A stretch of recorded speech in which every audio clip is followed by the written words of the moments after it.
Indiana Jones and the Dial of Destiny. It premiered on Thursday at the Cannes Film Festival in France.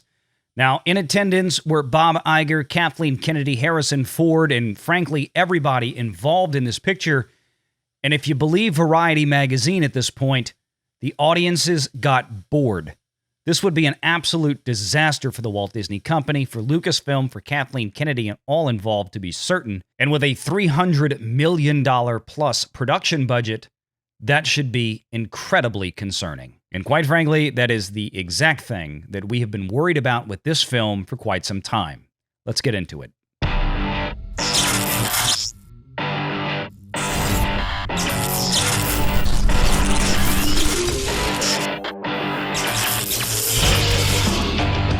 Renegade Online.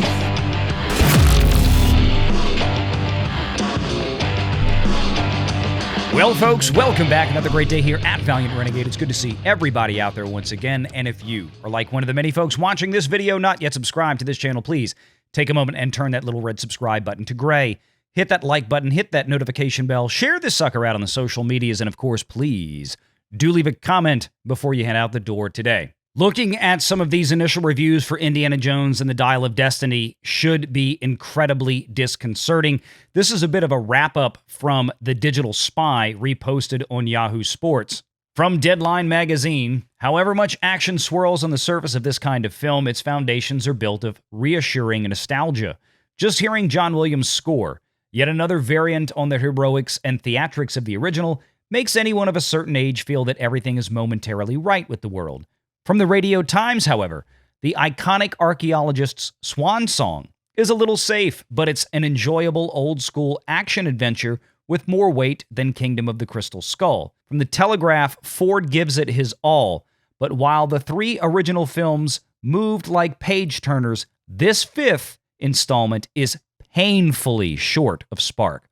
From the Irish Times, nobody with a brain in their heads will compare Dial of Destiny favorably to the first three films. There is a sense throughout of a project struggling to stand beneath the weight of its history. That is a mixed bag, to be sure, and certainly tends to lean towards the side of bad.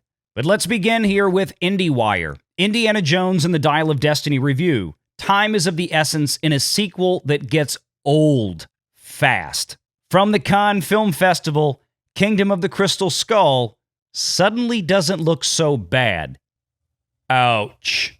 It goes without saying that James Mangold is no Steven Spielberg. Another ouch. But it'd be wildly unfair to hold any Hollywood director to that standard, but you used it as the first line in the review. On the contrary, there's something kind of admirable about the fact that Mangold found the chutzpah to close the book on the Bearded One's signature franchise. What he didn't find was a compelling reason to reopen that book in the first place. It's getting bad. Not only is Indiana Jones and the Dial of Destiny an almost complete waste of time, it's also a belabored reminder that some relics are better left where and when they belong. If only any previous entries in this series had taken great pains to point that out. I don't even know how much further I want to go into this article because this is atrociously painful as it is.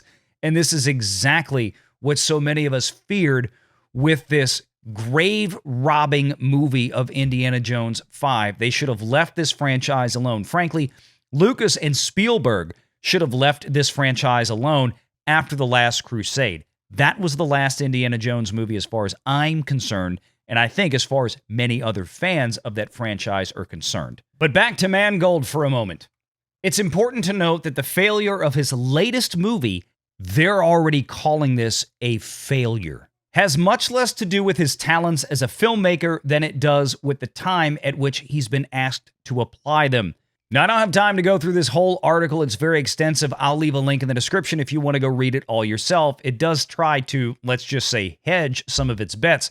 But let's not forget the opening paragraphs of this article, of this review, are absolutely terrible for Indiana Jones and the Dial of Destiny. But it gets worse. From the UK Telegraph, Indiana Jones and the Dial of Destiny at Cannes 2023, a shabby counterfeit of priceless treasure. Wow. At 80 years old, Harrison Ford himself really gives it his all, even though the role initially requires him to look like he'd rather be anywhere else. Everyone goes on a globe-trotting chase for the lost cogs, whose ultimate purpose is left so vague for so long that you sometimes sense the film is not trying to spoil itself. And speaking of so long, this film goes on for nearly 2.5 hours. The action is generic and clunkily staged. For all the local detail in every individual shot of the heavily advertised tuk-tuk chase, it might as well be taking place on an endless conveyor belt. As for the comedy, well, Phoebe Waller Bridge has clearly been given instruction to just do Fleabag, but she's operating without any Fleabag-level material here. Her frequent attempts to juice up the clumsy gags with her trademark winking delivery tend to fall flat. While she's perfectly decent in the role and every bit as much the hero of the piece as Harrison Ford, big ol' red flag right there, folks. Audience members unfamiliar with her television work may be puzzled as to why she's even here in the first place.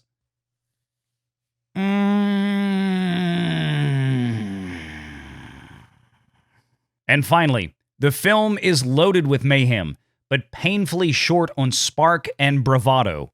There's no shot here, nor twist of choreography that makes you marvel at the filmmaking mind that conceived it. Even the unapologetically pulpy climax in which the dial's time-traveling powers are finally put to use feels frivolous and offhand. As the Antikythera does its history-altering thing, you can't help but wish someone would twist it back to the point at which this film, Indiana Jones and the Dial of Destiny, was actually commissioned by Disney and Lucasfilm and say, quote, actually, you know what? 4 were enough. Damn! That is brutal. And if that isn't enough, ladies and gentlemen, I present to you the coup de grace. Let's read this one together, shall we? This from the vaunted Variety magazine. The same Variety magazine that has long been very friendly to all of these types of films, particularly to the Walt Disney Studios, to Lucasfilm, and especially to Kathleen Kennedy. Indiana Jones 5 gets lukewarm 5-minute Cannes ovation as Harrison Ford says an emotional goodbye. Now, normally, if you think of a 5-minute ovation, the word lukewarm wouldn't come to mind, but that's exactly what the writers deliberately put here in this article, and the editors at Variety let it through. It turns out that Indiana Jones can be a softie. Harrison Ford fought back tears at one of the biggest premieres at this year's Cannes Film Festival. No expense was spared, as Disney jetted its top executives, including Walt Disney CEO Bob Iger, to the south of France for the Indiana Jones and the Dial of Destiny, the 5th chapter in one of the most celebrated film franchises in movie history. But when the credits rolled on this action epic involving time travel directed by James Mangold, Cannes only mustered a slightly muted 5-minute standing ovation for the film.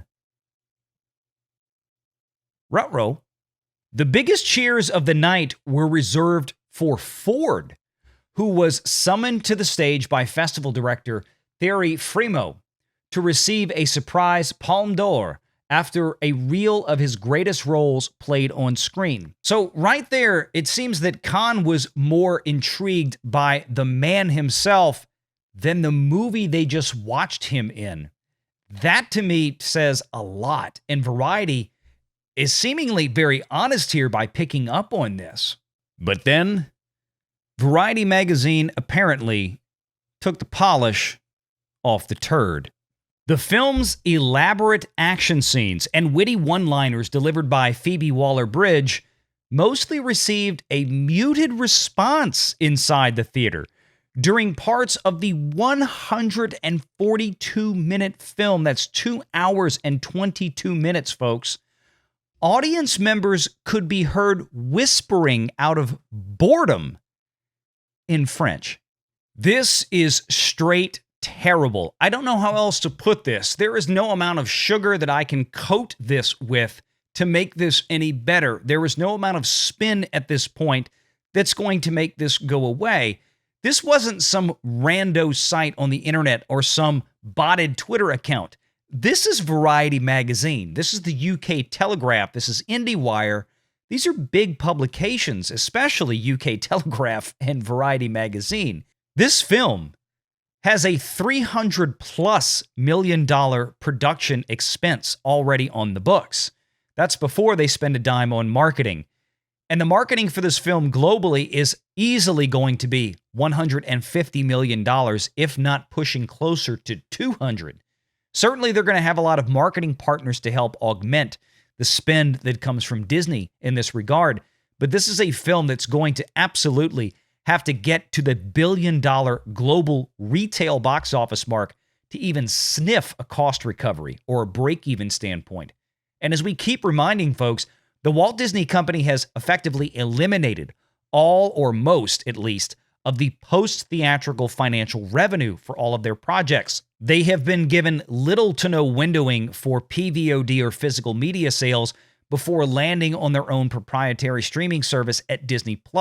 They're not receiving billions of dollars in third-party licensing revenues like they used to for years before the last 2 or 3. This is going to be another big problem for Disney, and this reception at Cannes is very, very telling. You have to imagine that Kathleen Kennedy was hoping for a glorious reception at this film festival. She is among her people, as we talked about the other day on WDW Pro's live show. But it seems at this point that maybe that petal's falling off the rose as well. And you have to wonder what's going forward for Lucasfilm, because everything at that studio at the Walt Disney Company right now seems to be in an absolute free fall. And this Indiana Jones picture that's due out in roughly a month may be a giant dud for the Walt Disney Company, and that would be something spectacular. Make sure to join us on the Sunday live show. We're going to be covering this and a lot of other related topics as well. We're going to have some great guests. We hope to see you there. 6 p.m. Eastern Standard Time. Take care.